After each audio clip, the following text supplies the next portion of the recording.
So welcome everyone. This is our weekly conversation on human-computer interaction and the future of work. And our guest today is Professor Albrecht Schmidt from University of Munich. And if possible, turn on your cameras. We'd love to see everyone. Important part of this conversation is getting the community together. This is part of a series, a weekly series that is organized by Andrew Kuhn, Linda Boyle, Raffaella Sadun, John Lee, Manfred, Tscheligi, and myself. And we thank the National Science Foundation for partially funding this event. In the first half an hour will be a recorded event. Andrew and I will moderate a conversation with Albrecht, and we're very much looking forward to questions from the audience. So please type your questions in the chat, and Andrew will monitor our chat for questions with the audience. And I'll be there when possible. And maybe calling you as well to read your question or tell us your question. Great, and please stay with us for the second part. Following the conversation, we will turn off the recording and we will continue to a more informal social event, which is a great opportunity to meet each other, catch up, and continue the conversation. So right now, I'd like to welcome Professor Albrecht Schmidt. Thank you for joining us today. And we're meeting on Zoom, and these days we rely on Zoom and similar applications for doing our work, for staying connected without leaving our desk. But many of us, including myself, feel some kind of a Zoom fatigue. Why are meeting online using Zoom so exhausting? I think it's a very unnatural way of working. I think if you look at only a few hundred years back, having your body as part of your workday, basically getting tired by doing work, is something we have been used to over many generations. And I think it's only very recent that we don't have to leave the desk. And I think already 2 or 3 years back, I think cloud services, email replacing other stuff and so on. So I think we've seen this coming. And I think sometimes we are on the trajectory where we cannot move a muscle and be productive. If you think of brain-computer interface, etc., what comes in the future. So we could sit 12 hours at a desk, do no movement, and would be highly productive. And I think we all know this is sort of not going to work out. And I think what we've seen just over the last 3 months, this transition from, I think the number of steps if you are at university versus when you are sort of in your home office has dramatically changed. So I think it was not much you walked at university, but probably it's now down to 10% what you walked at university. And I think the time between meetings, the chat between meetings, all these things, we know we need them, but a lot of the designs we do in HCI are really designing them out. And it's great that Shamsi is here. She talked some time back on sort of how we fit more work in. And I think it's a really interesting tension we live in.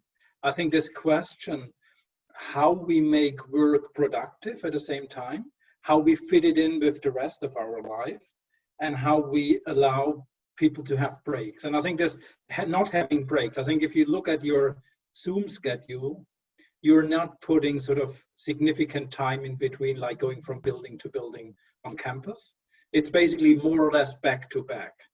And if you stretch your leg, it's probably going to the kitchen, getting a water and going on. So I think this is sort of something where, and what I found interesting, Luke and I, we've published recently a very short blog article about sort of knowledge work. And then one of the comments was from people, have you not looked at the literature in normal work? Like he compared it to people working on in construction or in basically building cars in a factory. So like a very highly scheduled work, and they put very clear breaks in. They put every hour, they put you out for 10 minutes because they know you cannot do that.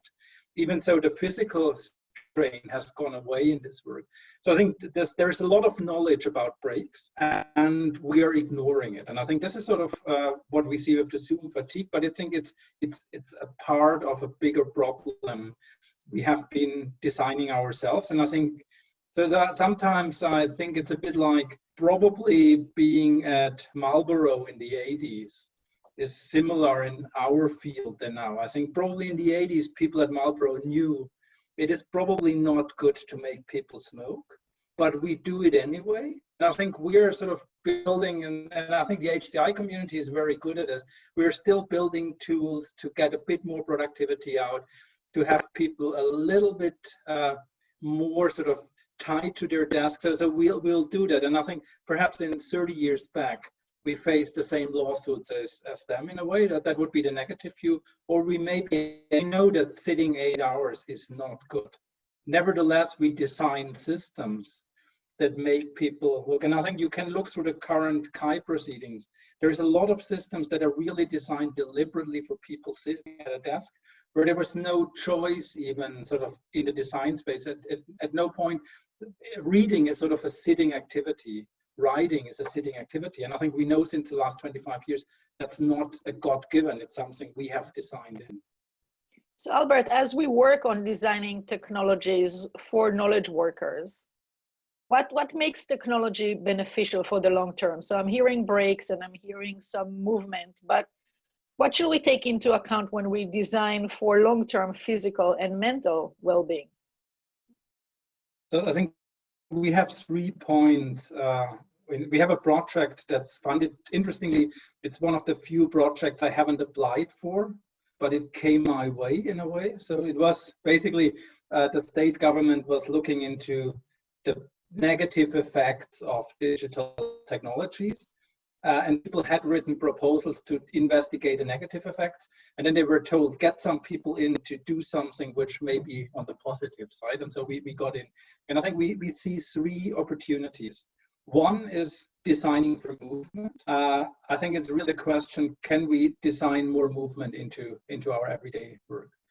The second one is, can we prioritize face-to-face to remote or asynchronous communication? Because a lot of the stress we see, and I think there's a lot, comes from asynchronous communication. I send you something, you feel you have to make time to answer. If we are in a synchronous situation, that's much easier. So basically, and I think this is sort of designing for synchrony is exactly the opposite we have seen over the last 20 years. I think a lot of the benefits, looking back at early IBM systems, workflow systems, is very designing asynchronicity into the work, makes it more effective, but it has a negative effect. So basically, designing for face-to-face interaction or synchronous interaction. And the third one is making work visible. I think that's another one we have seen is if you work in a different profession, if you work as a carpenter, if you work as a farmer, whatever, you see with your hand what you're doing. Very often we go home in the evening and we may have written a lot of emails, we have created text, but if you look at current versions of your system, it will not, when I log out, it will not have this great screen which says, oh, you've basically you have made 20 people smile with your email replies, which I think we have somehow the data. You have answered that number of questions, you have written that number of texts, which so many people will read in the future. So basically giving me the sense of achievement. And those are sort of the 3 big ones: sense of achievement, movement, and synchronous communication to take stress out. I think a lot of knowledge work is just considered it's indoor work and nobody questions it. A lot of the work we do is basically, I think if I look at you, we all have backgrounds, but probably nearly all of you are sitting inside. And this is because we have opted for LCD and TFT screens over e-paper. That was a choice we have made. If we would have e-paper as the regular device, which is not in color but different or maybe a bit more expensive. And I was some years back with Steve Hodges at Microsoft Research. And if you look at e-paper, if basically we would have built laptops with e-paper, probably many of us would sit outside, but we have never bothered. So I think this is sort of this question. A lot of the technology takes the desk for a given. And that's sort of where I see the real lever, basically getting to rethink fundamentally, what is it that keeps me at the desk? Is it because I need to sit at the desk? Or could I do this meeting in a similar quality by walking through the forest? And I considered sort of earlier, because I was out earlier when Andrew wrote to me, if I should basically just keep on walking and do the meeting there. And I think it probably would have worked equally well, probably would have gotten a real background, not this background, because 4G connectivity is there. So I think we are now at that point where we really have this freedom of designing the new things. So let's talk about these meetings and taking this meeting online. How can we take the principles, the ideas that you talk about, and apply them, for example, to meeting in which you're not just casually speaking to someone and can walk in the woods, but you have to have access to data, you have to sometimes take notes, you have to record the conversation. But I think that's something where I think 10 years back, we would have had a problem. And I think that's why I'm not criticizing what we did 10 years back. I think 10 years back, it was just clear speech recognition didn't work. 4G connectivity wasn't there. Mobile devices could not work in sunlight. All of those things we have solved in a way. And I think if you look at, we talked earlier about transcription. If you look at the quality transcription you get in Skype and other tools, it is amazing sort of, and I think doing sort of automated transcription and doing automated summaries, all those things, we have made major steps in the last 5 years with AI technologies coming into there. So a lot of those things can go there. And I think the question is also how we organize work, how we basically partition it. What part do we really need access to other stuff? Is, for example, writing, which is, I think, the dominant activity we do, is this still the right way of, if we think of how do we present our scientific results, how do we communicate in companies? And I think companies like, if you look at Amazon, they have experimented with reading and writing. Also in meetings, they have sort of, that there is no one given way how you do that. And so the question is something like a, let's say, 30-second statements which you speak while you may be outside and standing and you think what you say. This may be a form of communication that could be much better than an email for certain things. Or having sort of, just as ideas, if you say we want to have face-to-face or synchronous communication, you have something like in the company between 10 and 11, basically you are available for synchronous communication, and you have a, you could imagine there's a tool that links you in 5-minute slots with people.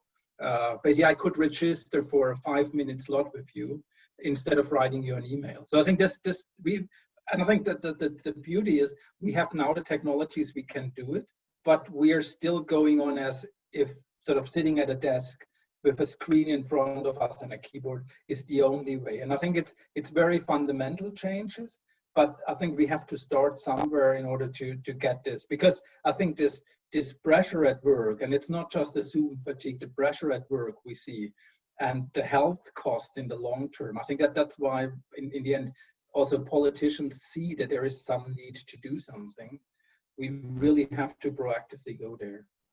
So I want to talk about kind of the intersection of work and politics. And one thing that we discussed that you mentioned earlier in one of our conversations as a side note was that possibly AI could help change the policies of how much time people spend working. So I would love to hear your thoughts about the intersection of introducing AI to knowledge work and how it can cut the work week, for example.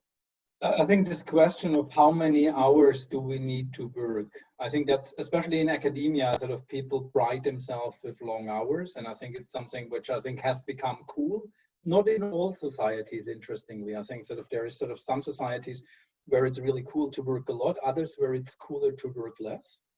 And so I think if we look back in the 50th of the last century, typically a family could live on 50 to 55 hours of work, of paid work. And I think this was sort of a very different time. It was sort of no gender equality, etc. But I think if you look now, most families live more now on even sort of well off on a 70-hour worked, basically 70 hours paid work. And so this would, basically if you take this, either we have raised the standard of living to more than we can afford, or we have lost our ability to be effective in work. So I think if you look back in the 50s, with 50 hours of paid work, you could basically live a regular life. nowadays, this is in many areas, this is really hard with a family. So basically, we have increased the number of work hours.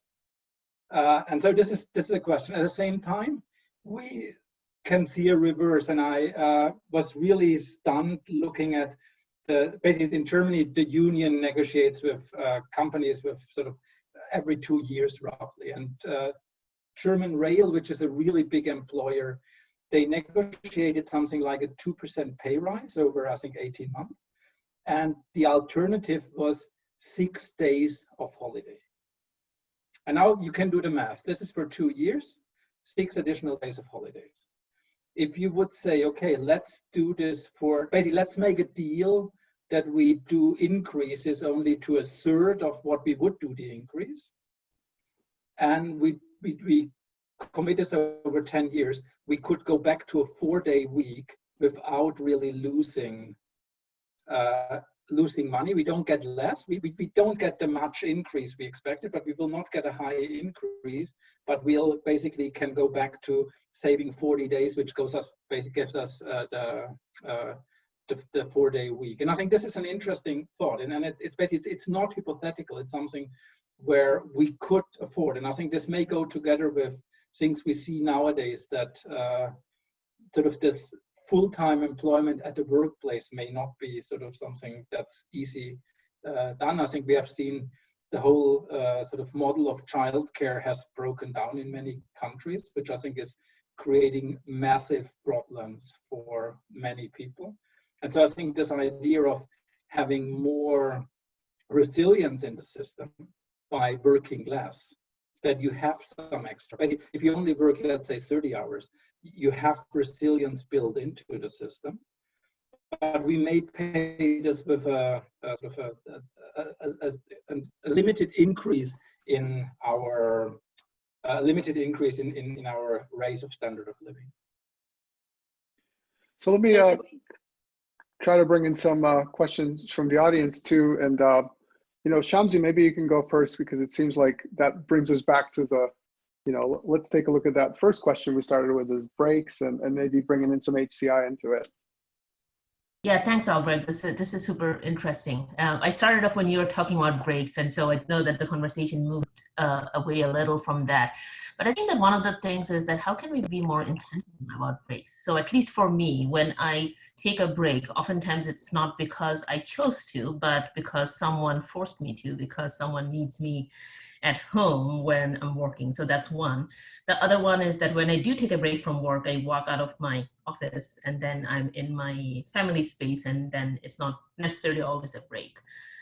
And same when you're moving from your family space to maybe your work, that's of course not a break either. It's just a transition, at least in my mind. And in the current situation, how can we plan breaks better?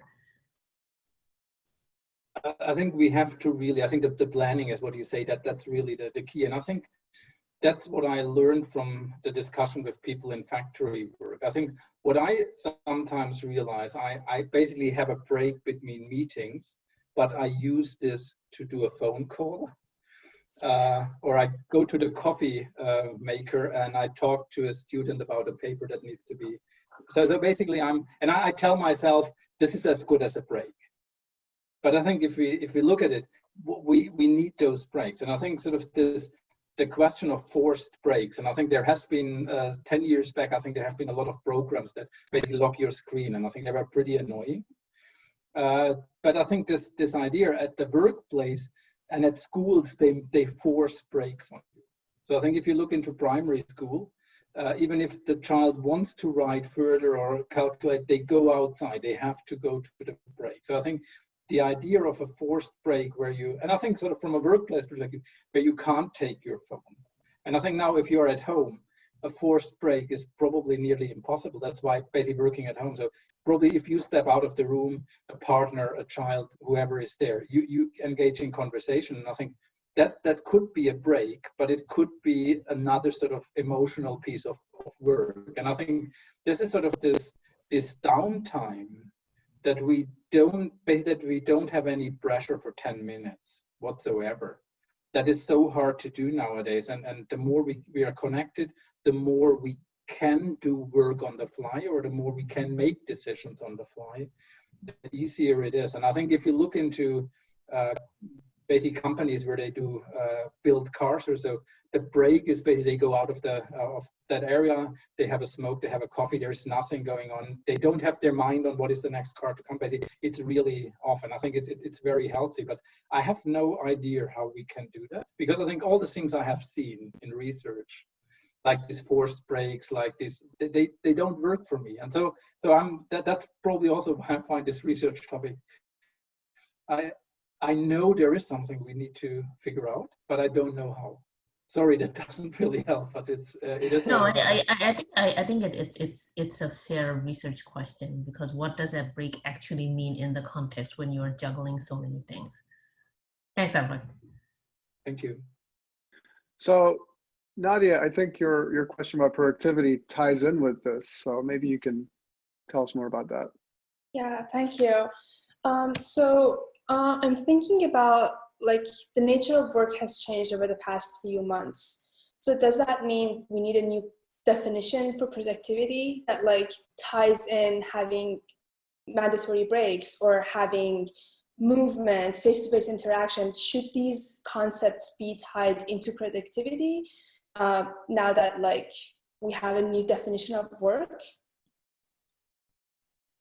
And I think theoretically it should be so much more effective. I think this idea, I think a lot of us at the beginning, the first week, the first two, oh, I don't have to commute.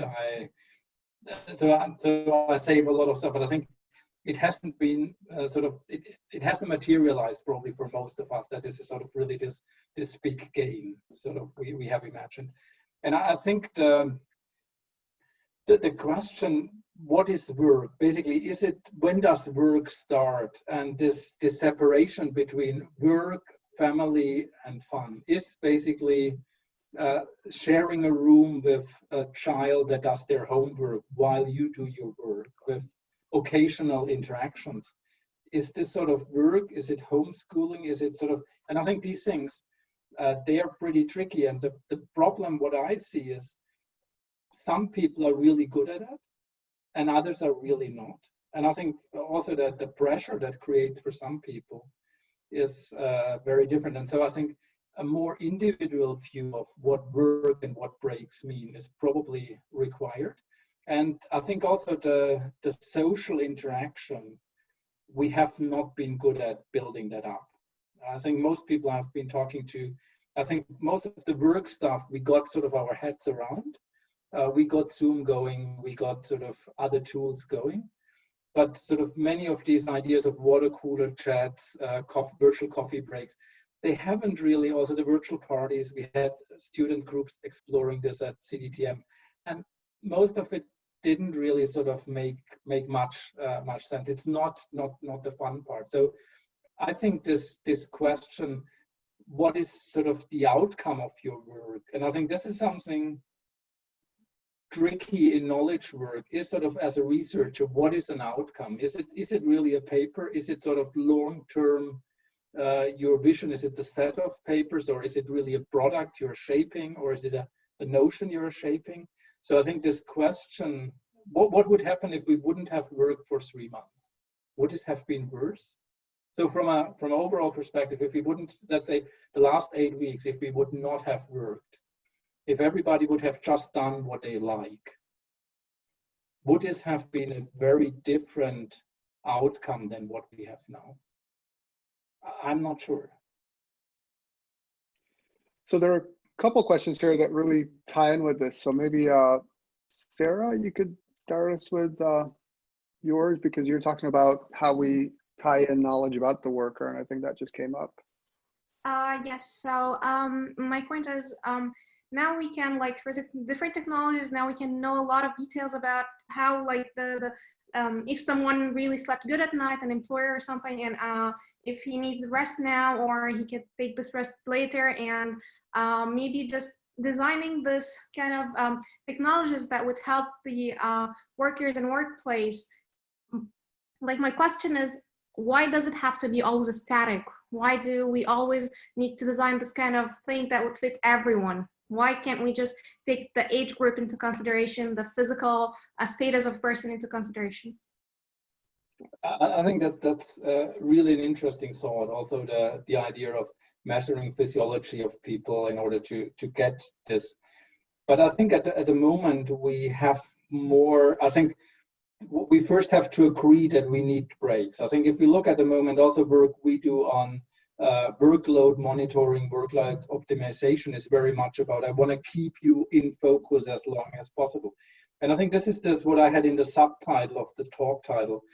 We, as a community, we have been designing for this 2-hour optimum or perhaps 1 day optimum, but we haven't really given this thought. So I think this question, how much break does somebody need, gets very different. If you think of a work week, you can power through. And I think everybody who has been at university knows you can work basically 100 hours with very little sleep. I think many of us have done this, but we know also if you would do this over multiple weeks, you get ill. And probably many of us, again, have tried this out at some point and figured out the sleep thing is really good in between and then the other breaks.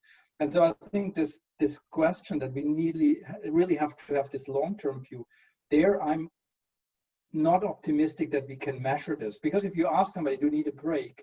And you have a social situation, most people say, oh no, I'm fine, I can go on. And I think we know this from people driving, and that links it back to what Andrew and Orit has been also here.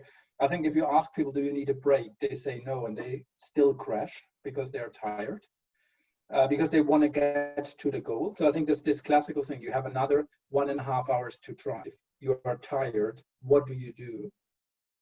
And I think the majority of people will drive on, even if the nice light says you are tired, you should take a break, because you think, oh, it's just an hour, I want to get home. And I think we have a similar thing. And so the question is, how good are we as an individual to manage our breaks? And I think with a lot of other things, we have realized that having tools, be it your office tools, be it your communication tools, that we use tools to help us. But I think for the breaks things, and not just sort of the 10-minute break between two meetings, really this, oh, I should have 3 or 4 days off where I really don't do anything. I should have basically 2 weeks off where I basically do something completely different. And I think these things we really haven't given much thought. And I think one of the reasons why it's really hard to measure them, I think setting up an experiment where you do optimize work for 2 hours is really good. And I think we have as a community understood how we do these experiments. If you do an experiment which basically, are you more productive over the course of 8 weeks if you work 4 days a week? I think some companies have tried this, but these studies are very flawed in our view nowadays, because it's so hard to measure those things. And I think that's again sort of something, another research question I want to push. How would we research those things in the first place? In the chat about breaks. So Anna, do you want to tell us your opinion on breaks and how you perceive them now? Sure. Hi.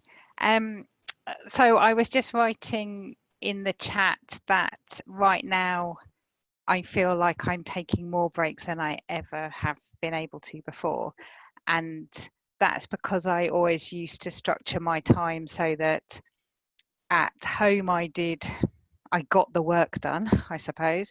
And when I was at work, I did back-to-back meetings all day. And so didn't even schedule breaks.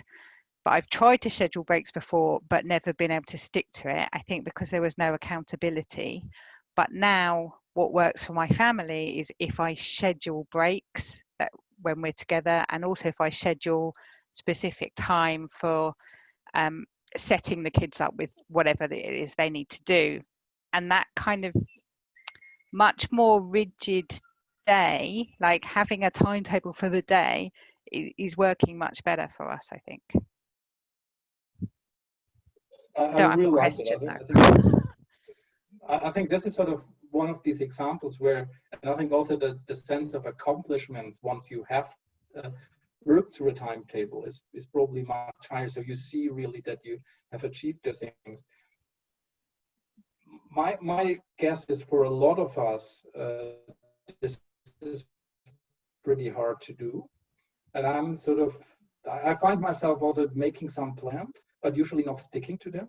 And I think sort of just a single email that I find interesting may basically screw my schedule. So I may basically pick up on that single email, which I find interesting. There's a data set inside, somebody just recorded, sent to me.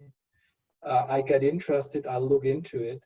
Half an hour is gone. And this is basically then my whole day gone. And I'm sort of more that curiosity driven, probably not sort of, structured enough. And I think there is the question, can we help people? I think that your example is, I think if we have the structure, I think it really helps. But I find the tools I'm using are not really supporting me in that structure. I think you're absolutely right. Like the example you gave of factory workers, I think about when I was a student and I worked in a supermarket and I had scheduled breaks. It's very helpful, but finding ways for us to stick to that when our tools don't really support it is a real challenge. And I think very often I tell myself, oh, looking at the data a student sent or somebody else sent me is like a break. But I think so basically, let's say I do admin stuff, which I generally don't like that much. And then there comes sort of a data set and I find that interesting. So basically I switch there, which I feel at this moment in time, it really feels like a break from my boring admin stuff. But over the whole day, it basically is not a break. And I think this is sort of what I find that I think this tricky. And that's why we have as this third point, sort of visualizing what you did over the day. And I think perhaps having sort of your real breaks in there that you really see, I have accomplished this over the day with that amount of breaks, maybe a good way of going. So let's bring in one more question, and both Kai and Charity address this idea of speech interfaces, Albrecht, that you mentioned. And so Kai asks, why haven't they caught on? We saw a lot of them, and Charity perhaps offers one explanation from the perspective of the deaf community, where she argues that they don't work as well. But what is your opinion? So why can't we just walk around and use speech interfaces? I think this is again something it's a community question. For me, I think if I look at the speech community that has been working on speech interfaces has not that well understood HCI. And the HCI community has ignored speech. I think if you look at the Kai proceedings, I think there is not much on speech interfaces that's interesting.